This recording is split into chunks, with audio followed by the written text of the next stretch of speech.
اگر لیڈرشپ ہو تو مسائل حل ہو سکتے ہیں. لیکن یہاں تو اس کو اتنا مشکل اور پیچیدہ بنا دیا گیا ہے کہ ایک عام آدمی سمجھ یہ رہا ہے کہ شاید یہ مسائل کبھی بھی اب حل نہیں ہو سکیں. کہ واقعتاً ایسا ہے؟ ذرا سمجھائیے ہمیں. دیکھیے یاسر بھائی، بات یہ ہے کہ ہمارے ہاں جو سیاست کا محور ہے نا، وہ شروع سے آپ کو پتہ ہے کہ الزام تراشیوں پہ رہا. ٹھیک ہے، جانے والا جو ہے نا وہ پیچھے والوں کو جو ہے نا وہ الزام تراتا ہے، جو بھی بھائی انہوں نے سسٹم نہیں، یہ نہیں، وہ نہیں.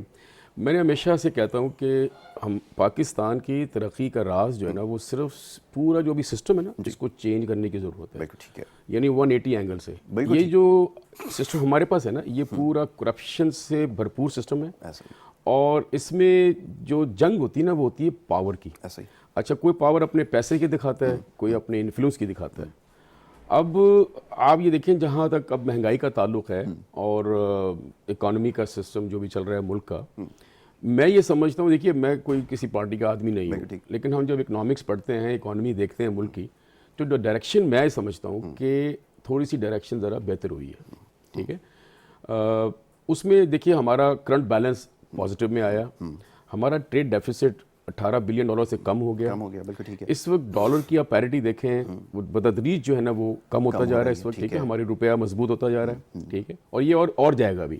اچھا، انشاءاللہ ہوگا یہی چیزیں، کیونکہ ہمارا جو ملک تھا نا بیسیکلی، دیکھیے مہنگائی جب ہوتی ہے نا تو اس میں بہت ساری چیزیں آ جاتی ہیں. ایک ہوتا ہے جو ہورڈنگ کرتے ہیں لوگ، جسے ہم کہتے ہیں ذخیرہ اندوزی. ٹھیک ہے، اچھا یہ ذخیرہ اندوزی والا کام ابھی کا نہیں ہے، یہ آپ صلی اللہ علیہ وسلم کے زمانے سے چلا آ رہا ہے. اس زمانے کے جو لوگ تھے وہ روک لیتے تھے مال کو تاکہ قیمت کو بڑھا کے آگے بیچیں. اسی لیے قرآن پاک میں بھی ذخیرہ اندوزی کو بہت بڑی وعیدیں آئی ہیں. ٹھیک ہے، بالکل ٹھیک ہے. اچھا، وہ جو طبقہ ہے ابھی تک ہمارے ہاں کیا دنیا بھر میں موجود ہے. ٹھیک ہے، اور وہ اپنے مفادات کا تحفظ کرتا ہے. اچھا، لیکن جہاں ایسے ممالک جیسے ہم امریکہ میں رہا میں ایک دم وہاں پر ٹماٹر مہنگا ہو گیا، تو ان کی جو کنزیومر ایسوسیشن تھی انہوں نے ریکویسٹ کی کہ جی آپ جو ہے نا ایک مہینے ٹماٹر نہیں خریدیں. ٹھیک ہے، آپ یقین جانے ایک ہفتے کے بعد ہی ٹماٹر اپنی اوقات پہ آ گیا تھا، لوگوں نے چھوڑ دیا تھا. اچھا، ہمارے ہاں کیا ہوتا ہے، آپ اگر بولیں عوام سے کہ جی آپ یہ گوشت مہنگا ہو رہا ہے چھوڑ دیں 2 ہفتے کے لیے 3 ہفتے کے لیے، تو لوگ بکرے کٹوانا شروع کر دیں گے. یار یہ گوشت ملے گا نہیں تو یار پہلے فریزر بھر لو اپنے. ٹھیک ہے، اچھا، لوگ خود بھی اس چیز کو یعنی چاہتے ہی نہیں ہیں کہ بھائی ہم اس کاز کے لیے کام کریں، خود آگے بڑھیں اور ان لوگوں کو زک پہنچائیں جو ذخیرہ اندوز ہیں، جو بھی یہ کام کر رہے ہیں. ٹھیک ہے، اب مہنگائی گورنمنٹ دیکھیے انفورسمنٹ آف لا جب تک نہیں ہوتا، جب تک آپ ان چیزوں کو کنٹرول نہیں کر سکتے. جزا اور سزا کا سسٹم ضروری ہے. بالکل. اب نہ تو خان صاحب خود جا کے یا کوئی بھی ہو، چاہے وہ نواز شریف ہو یا زرداری ہو، جا کے دکانوں پہ جا کے کنٹرول کرائیں گے. یہ کام تو ڈاؤن دا لائن جو ہوتا ہے، جو لوگ ہوتے ہیں، جو اتھارٹیز ہوتی ہیں، یہ ان کے کام ہے کہ کس طرح عوام کو فیسیلیٹیٹ کرنا ہے. لیکن انفارچونیٹلی جو ہمارا یہ سسٹم ہے نا ابھی جو بھی سسٹم ہے، اس میں عوام کی خدمت کا کہیں بھی کوئی خانہ نہیں ہے. یہ بتا دوں آپ کو. ٹھیک ہے، ہمارے ہاں یہ ہوتا ہے کہ جی کرپشن پیسہ کہاں سے آئے گا، عوام کی خدمت آپ چھوڑ دیں. ابھی کراچی کا ایک مسئلہ لے لیں، 1100 ارب کا پیکج اعلان ہوا، 300 ارب صوبائی گورنمنٹ دے گی، 800 فیڈرل گورنمنٹ. صوبائی کا تو بھول جائیں، وہ تو ملے گا بھی نہیں. اچھا، 800 ارب جو آنا ہے وہ کس کو دیا جائے گا، کب دیا جائے گا؟ 1.5-2 مہینے ہو گئے. ایسا ہی کوئی کام نظر آیا کراچی میں؟ بالکل نہیں، کچھ پتہ نہیں ہے. روڈوں کا حال دیکھ لیں، ٹریفک مینجمنٹ کا حال دیکھ لیں، ورسٹ ہو گیا. ٹھیک ہے، آپ نے ایڈمنسٹریٹرز مقرر کیے اور اس لیے مقرر کیا اور وہ 3 سال 5 سالہ پروگرام بنا رہے ہیں. اس کا مطلب کیا ہے کہ بلدیاتی انتخابات نہیں ہوں گے. اچھا، اب چیز کیا ہے کہ آپ کا جو سسٹم ہے نا ابھی پارلیمنٹرین سسٹم اور بلدیاتی نظام، یہ دونوں پیرالل ساتھ نہیں چل سکتے، 2 چودھری ساتھ نہیں بیٹھ سکتے. ٹھیک ہے، اگر آپ نے میئر کو اختیارات دے دیے تو وزیر اعلیٰ یہ جو M N A M P کو کہ یار ہم چنے بیچیں گے، ہم کیسے کھائیں گے، ہم کریں گے کیا بھائی؟ ٹھیک ہے، حالانکہ نالیاں بنانا، روڈ بنانا، یہ سب کچھ کام کرنا یہ M N As M P s کا کام نہیں ہے، یہ بلدیاتی اداروں کا کام ہوتا ہے. اب آپ بھی باہر رہے ہیں، ہم بھی امریکہ میں دیکھ لیں، ٹرکی میں دیکھ لیں، کہیں بھی دیکھ لیں، جو میئر ہوتا ہے نا سٹی کا وہ مین اتھارٹی ہوتا ہے. ٹھیک ہے، ہمارے ہاں چند ملک ہیں، 5-4 ملک ہیں جہاں یہ صوبائی پارلیمنٹرین سسٹم، صوبائی وزیر اعلیٰ، صوبائی ایم پی اے، صوبائی فلانا. We have to abolish this system actually. یہ ہے کرپشن کا. یہ عوام کی خدمت کرانی ہے آپ کو تو وہ بلدیاتی ادارے آپ کو مضبوط بنانے پڑیں گے. ٹھیک ہے، اور وہ کونسلرز ہوں یا میئر ہو، ڈپٹی میئر ہو، جو ڈائریکٹ ووٹ سے آئے. سسٹم آپ کو چینج کرنا پڑے گا. جیسے میں صدارتی نظام کا بہت بڑا وہ حامی ہوں میں. ٹھیک،